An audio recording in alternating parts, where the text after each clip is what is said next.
नमस्कार, प्रणाम, जोहार।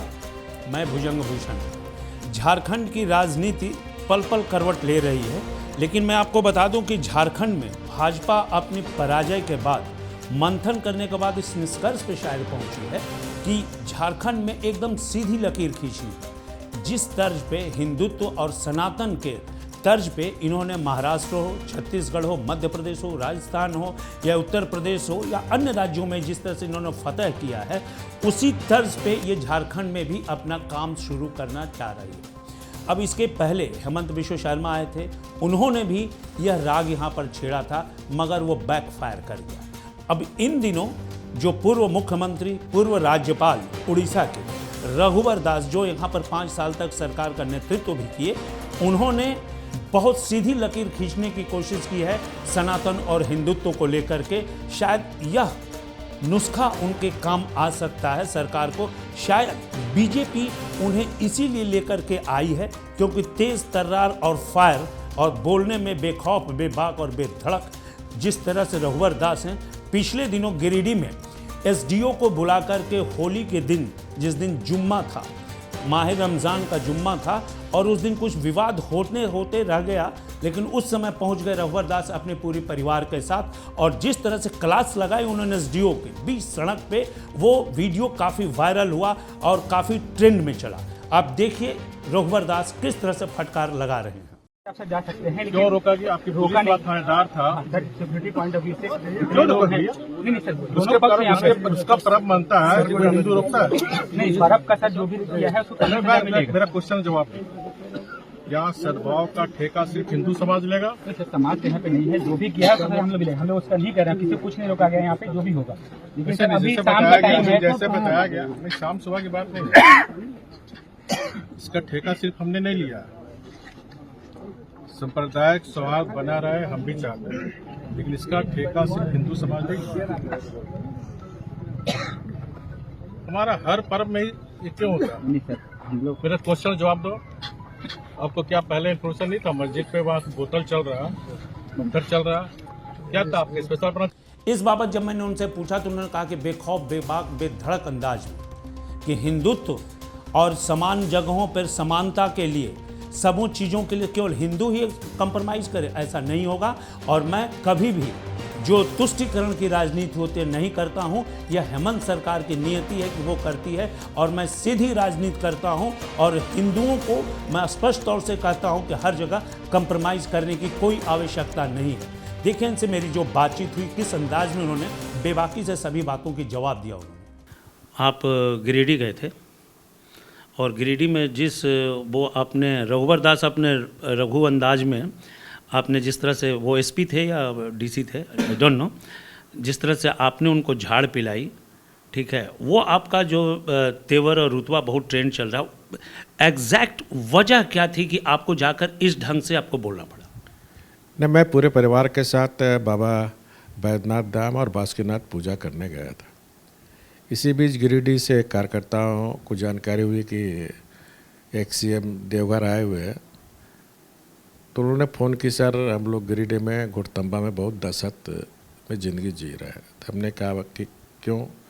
तो होली की घटना उन्होंने टेलीफोन में बताई। तो मैंने कहा पूजा के बाद मैं आता हूँ। तो पूजा करते हुए फिर कुछ कार्यकर्ताओं के घर घूमते के बाद जाते जाते मुझे वहाँ घुड़तंबा में 9 रात बज गए। देखे काफ़ी लोग भीड़ थे, तो मैं सबसे पहले पीड़ित परिवार से मिला, और जो स्पॉट जहाँ झंझट हुई थी उस स्पॉट पर भी गया।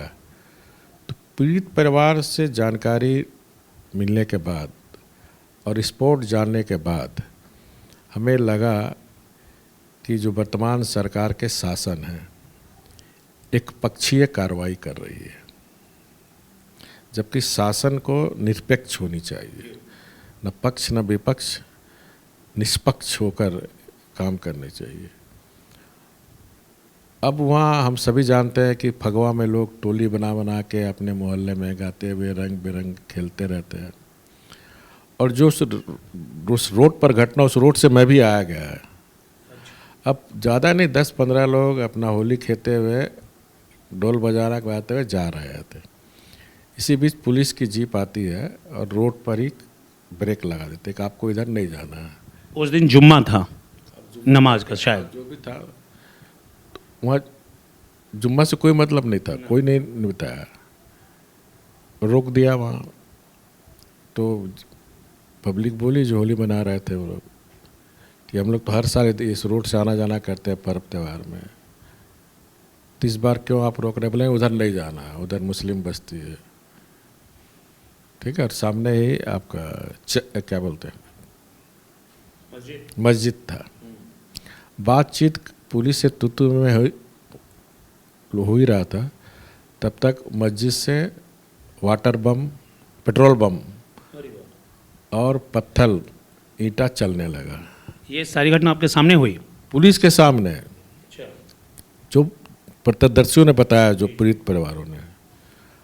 2 घंटा तक एक तांडव चलता रहा, पुलिस मुखदर्शक बनी रही। इतना ही नहीं, एक पांडे जी है और 40 साल से दुकान वहाँ लगा रहे थे फल का, उसके दुकान को जला दिया, गाड़ी को जला दिया और बहुत सारे दुकान को उन्होंने जला दिया। पुलिस प्रशासन वहाँ मौजूद थी। उसके बाद भी उल्टा एक पक्षीय कार्रवाई करते हुए हिंदू समाज के लोगों को ज़्यादा दहशत फैला रहे थे। एक महिला आई, बहुत गरीब महिला थी, 2 बच्चे उनके छोटे छोटे थे, उनके पति बुखार में थे, उसको भी घर से बुलाकर अरेस्ट कर लिया। ठीक वहीं सामने दुर्गा मंदिर है, बहुत सुंदर, उस मंदिर पर भी हमला हुआ। पंडित जी ने विरोध किया तो उसके दोनों बेटा को पुलिस उठा के बंद कर दिया। एक यादव परिवार था, अपने परिवार के साथ वो होली खेल रहा था, वहाँ से पेट्रोल पंप उस घर परिवार में भेजा, उल्टा पुलिस उसी को धमका रही थी। तो इस तरह का दहशत का माहौल था। तो उस समय मैं जब गया तो SDM कोई थे, वो थे, तो उनसे मैं पूछा क्या हो रहा है सब? ये रोड तो किसी की जागीर है नहीं, और पर्व त्यौहार मनाते कोई भीड़ लेकर तो जा नहीं रहे थे वो लोग। 10-15 हम फगुआ में सब नाचते गाते आ रहे, रंग से किसकी दुश्मनी हो सकती है? आपका वो डायलॉग उसमें फेमस हुआ कि क्या शांति का जिम्मेदारी? तो सांप्रदायिक सद्भाव रखने की सिर्फ हिंदुओं की जिम्मेदारी है कि सबकी जिम्मेदारी है? और हमारा हिंदू पर्व में ही जब से ये पार्ट 2 की सरकार बनी है, कांग्रेस JMM-RJD की सरकार बनी है, तो हिंदू के जितने पर्व होते हैं उसमें क्यों बिगड़ डालते हैं? किधर से नहीं जाना, उधर से नहीं जाना। आपको याद होगा रांची 3 साल पहले सरूल का पर्व को भी किधर मुस्लिम बस्ती है इसलिए सरूल का पुरुष नहीं जाएगा। गुमला में भी इसी तरह की घटना, रांची में हनुमान मंदिर पर हमला हुआ था, उपद्रवियों के द्वारा पुलिस को मजबूर होकर गोली चलाना पड़ा। आपने SP को हटा दिया, किसको खुश करने के लिए? है उनका अपने वोट बैंक नाराज ना हो जाए उसको खुश करने के लिए आप SP हटा दिया, लेकिन दंगाइयों पर कोई कार्रवाई नहीं हुआ। लोहरदगा में कर्फ्यू लगा, NCC का जुलूस निकला था, उस पर पथराव हुआ, एक प्रजापति नाम के व्यक्ति की मृत्यु हुई। फिर लोहरदगा में रामनवमी में दंगा हुआ। पलामू में इसी तरह शिव शक्ति पूजा का गेट बना रहा, उस पर पथराव हुआ। बेरमो में रामनवमी को अखाड़ा देखने के लिए जनता खड़ी थी, उस पर पथराव हुआ। कहाँ कहाँ आपको हम बताएं? रघुबर दास के कार्यकाल में कोई दंगा हुआ था कि नहीं, याद है आपको? 5 साल हमने बेदाग सरकार के साथ साथ आपसी सौहार्द वातावरण बना रहे, किसी की हिम्मत नहीं थी दंगा करने की, दंगा फसाद करने की। भाई साहब, इन्होंने जो कहा ये एक तो वानगी है और एक शुरुआत है। शायद इसी के लिए भाजपा इन्हें एक बार और उतारना चाह रही है झारखंड में, क्योंकि यहाँ पर जिस तरह से भाजपा की स्थिति हो गई है, पूरी तरह से भाजपा कोलैप्स करते जा रही है। कोई एजेंडा नहीं, कोई तेवर नहीं, कोई आग नहीं, सरकार के खिलाफ कहीं कोई मोर्चाबंदी नहीं। और यह देख करके अब केंद्रीय नेतृत्व ने शायद यह फैसला किया है कि रघुवर दास के हाथों में फिर से यहाँ की बागडोर दी जाए प्रदेश अध्यक्ष को, तो शायद इस भाजपा में कुछ जान फूंक सके और हिंदुत्व और सनातन के नाम पर ये इस मुद्दे को लेकर के भाजपा को आगे बढ़ा सकें और पुनर्जीवित कर सकें।